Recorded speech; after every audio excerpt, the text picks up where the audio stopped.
मित्रांनो, कल्पना करा, एका मध्यरात्री गुप्त वाहनाने पंतप्रधान मोदी राष्ट्रभवनात पोहोचतात. दुसरीकडे महबूबा मुफ्ती फोन करतात पण कॉल कनेक्ट होत नाही. आणि योगायोग पहा, फॅक्स मशीनही तेव्हाच बंद पडते. आणि अंबरनाथ यात्रेकरूंना सल्ला दिला जातो, यात्रा थांबवा, काश्मीर सोडा. हे सगळं कशासाठी? काय होता भारत सरकारचा प्लॅन? कशी आखली चाणक्य नीती? कशा तोडल्या त्या 70 वर्षाच्या बेड्या?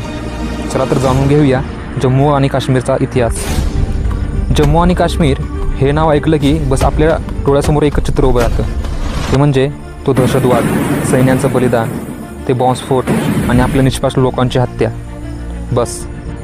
पण असं काय होतं कलम 370 आणि 35A मध्ये, ज्यासाठी तब्बल 70 वर्ष लागली भारत सरकारला ती कलम हटवण्यासाठी? सर्वप्रथम आपण जाणून घेऊया कलम 370 नक्की आहे तरी काय.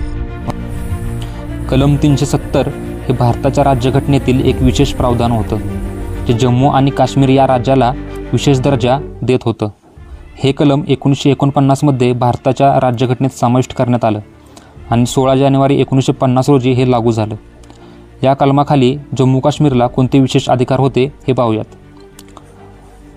स्वतंत्र राज्यघटना. जम्मू काश्मीरकडे स्वतःची राज्यघटना होती. भारतातील इतर राज्यांना हा असा अधिकार नव्हता. दुसरा, स्वतंत्र ध्वज. भारताच्या तिरंग्यासोबत जम्मू काश्मीरचा स्वतःचा ध्वजही होता. आणि भारतीय संसद म्हणजे केंद्र सरकार हे यांना देखील मर्यादित अधिकार होते, जसं की संरक्षण, परराष्ट्र आणि दळणवळण म्हणजे डिफेन्स, फॉरेन अफेअर आणि कम्युनिकेशन या विषयावरच कायदे करू शकत होते. इतर विषयांसाठी जम्मू काश्मीर सरकारची परवानगी आवश्यक होती. तर मित्रांनो, आता आपण पाहिलं की 370 कलम नक्की काय आहे.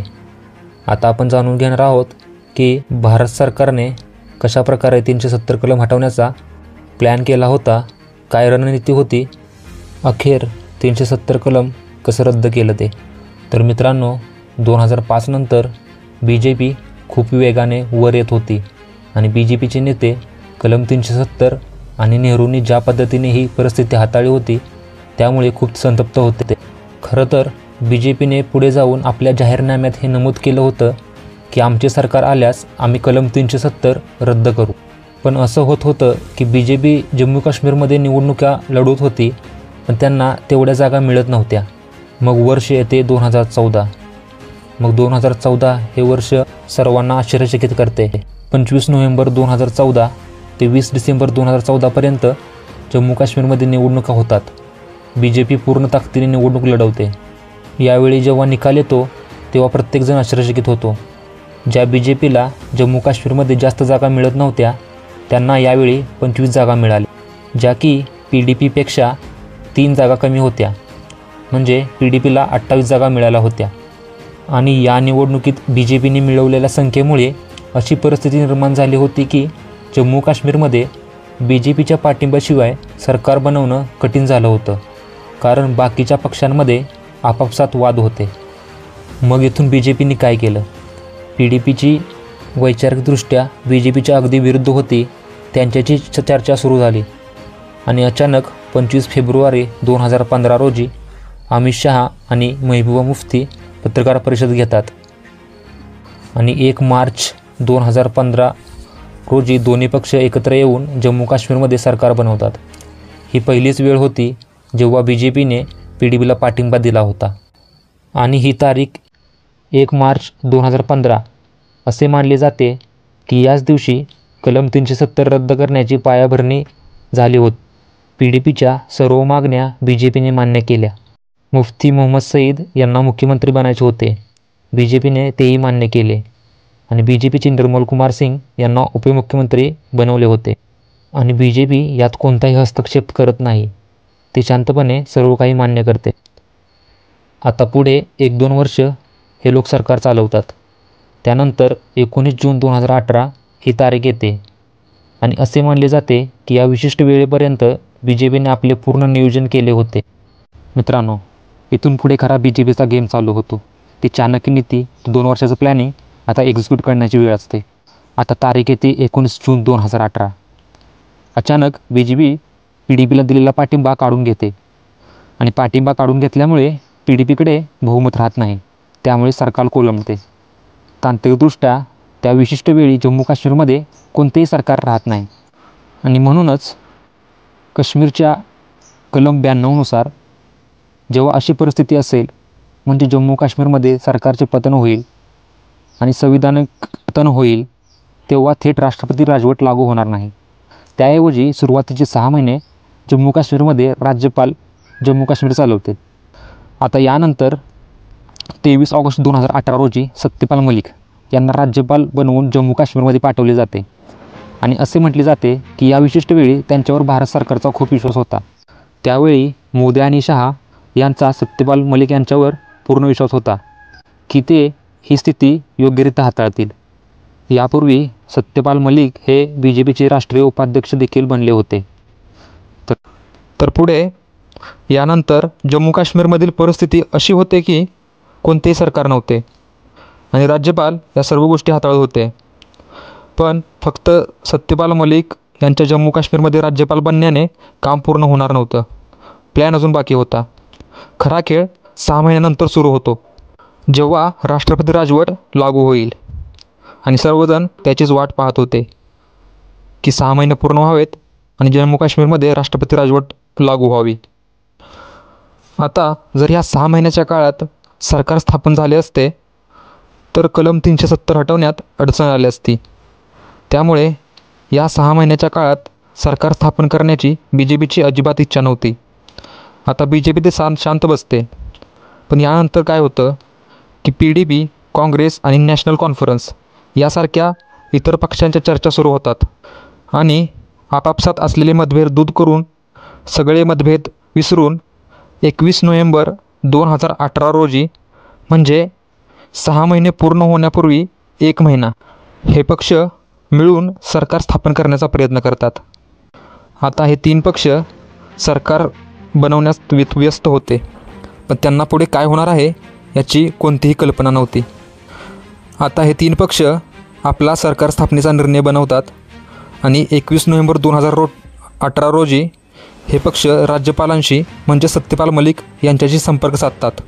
महबूबा मुफ्ती सरकार स्थापन करण्यासाठी सुरुवातीला फोन वगैरे करून प्रयत्न करतात, पण तो फोन उचलला जात नाही.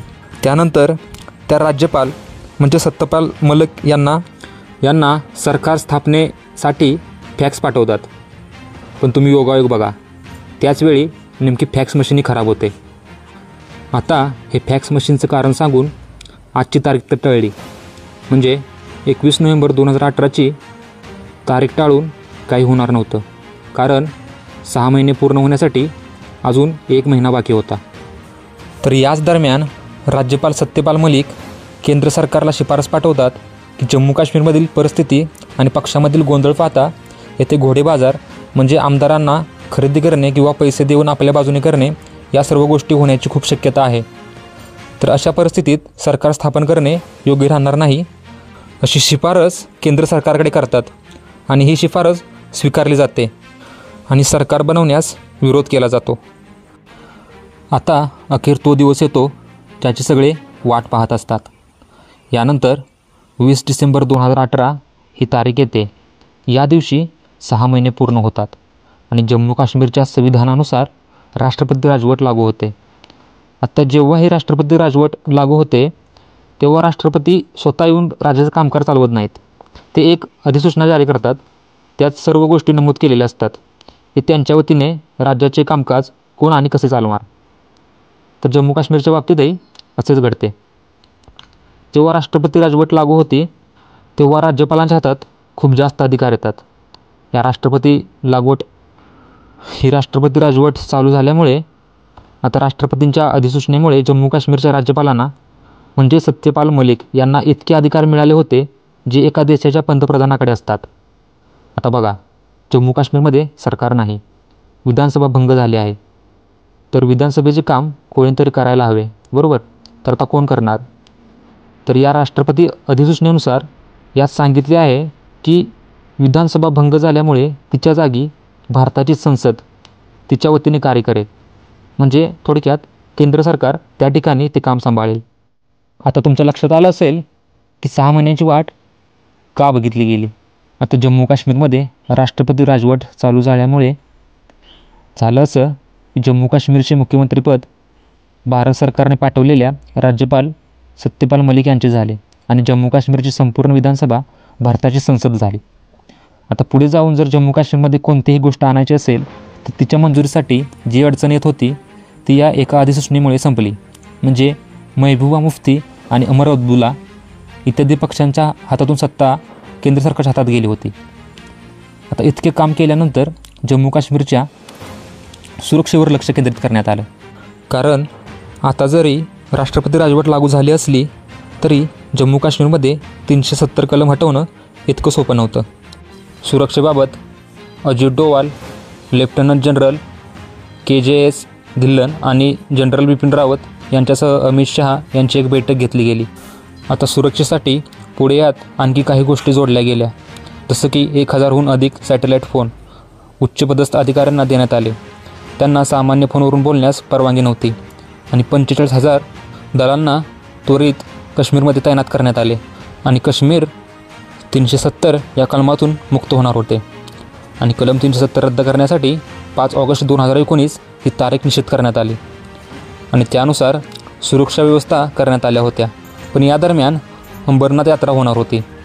त्यामुळे 2 ऑगस्ट 2019 रोजी एक सूचना जारी करण्यात आली की यात्रेकरूंनी यात्रा थांबवून काश्मीर सोडून जावे. आता या अशा अनाऊन्समेंटमुळे लोकांना कल्पना आली की ते काहीतरी मोठं घडणार आहे.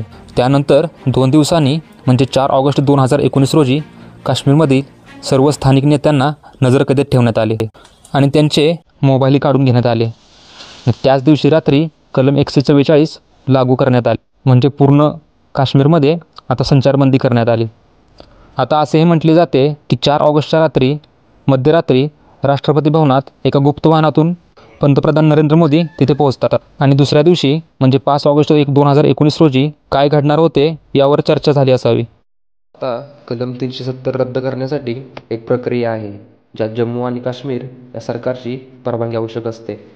आता जम्मू काश्मीरमध्ये विधानसभा भंग झाल्यामुळे आता राष्ट्रपती राजवट चालू आहे. त्यामुळे तेथील स्थानिक सरकारचीच म्हणजे राज्यपाल सत्यपाल मलिक यांची परवानगी घेतली जाते. यानंतर अमित शहा राज्यसभेत पोहोचतात. पण जेव्हा ते राज्यसभेत प्रवेश करत होते तेव्हा पत्रकारांनी त्यांच्या एका कागदपत्रासह फोटो काढला होता. हा तोच फोटो आहे जे झूम केल्यानंतर दिसतं. इथे नमूद केलं आहे की कोण कधी काय काम करेल. यावरून हे समजते की पंतप्रधान मोदी रात्री राष्ट्रपतींना का भेटले होते. ही कागदपत्रे पाहून मीडियामध्ये खळबळ उडाली. लोकांना समजले की 370 कलम रद्द करण्याची तयारी चालू आहे. आता यानंतर अमित शहा राज्यसभेत प्रवेश करतात आणि आता वेळ आली होती कलम 370 पूर्णपणे रद्द करण्याची. तर मित्रांनो, आता हा व्हिडिओ पहा की अमित शहानी कशाप्रकारे त्याची घोषणा केली होती. अनुच्छेद 370 के सभी खंड लागू नहीं होंगे सिवाय खंड 1 के नामक